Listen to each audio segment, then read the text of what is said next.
direct de Whitehorse, dans le territoire du Yukon, nous célébrons l'ouverture de la Semaine nationale de l'immigration francophone avec un café rencontre.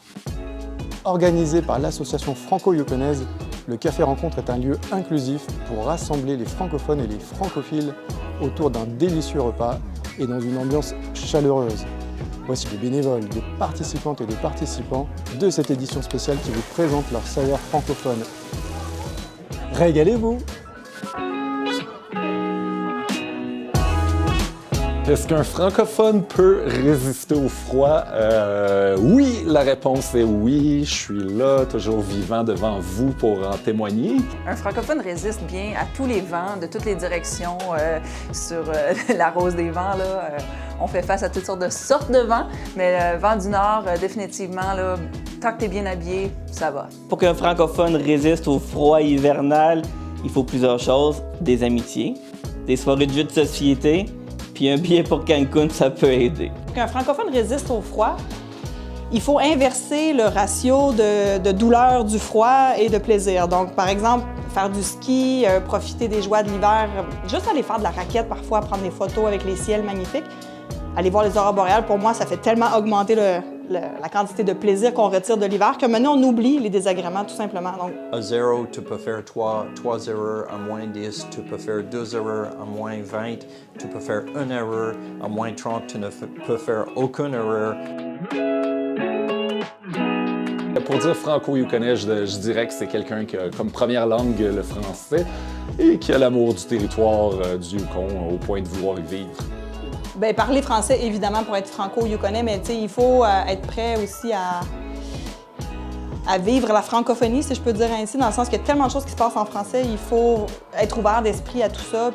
En fait, il faut saisir toutes les occasions qu'on a de pouvoir faire vivre la franco-yukonie. Pour moi, c'est central dans l'identité, mais pour moi, c'est ça, être yukonais, c'est d'être ouvert au plein air, à la nature, respect de la terre et tout. Donc, je pense que franco-yukonais, pour moi, ça combinerait les deux. Au Yukon, il y a vraiment une culture particulière.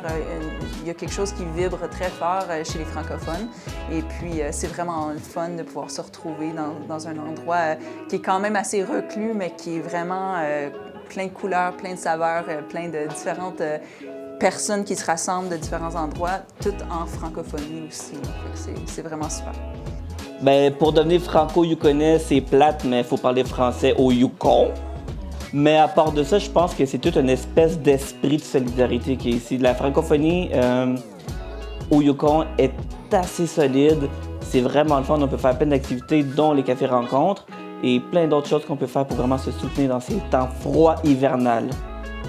On va devenir franco-yukonais.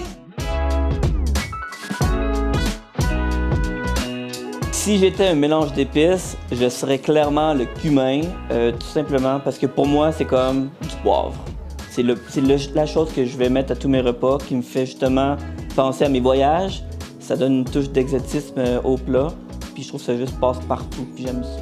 J'ai envie de dire la coriandre, parce que la coriandre est mal aimée. Je ne sais pas pourquoi il y a un mouvement depuis quelques années. On entend toujours parler contre la coriandre, alors que moi, quand je passe à côté d'un bouquet de coriandre à l'épicerie, j'en achète, j'ai pas le choix. Ça me saisit aussitôt, puis ça me fait voyager. Tu sais, la coriandre, c'est des plats mexicains, c'est des plats indiens aussi. En fait, les clous de girofle, pour moi, ça me rappelle le jambon de ma grand-mère en bonne région franco-canadienne, dans le nord de l'Ontario. Elle mettait des clous de girofle partout sur le jambon pour que ça prenne l'arôme.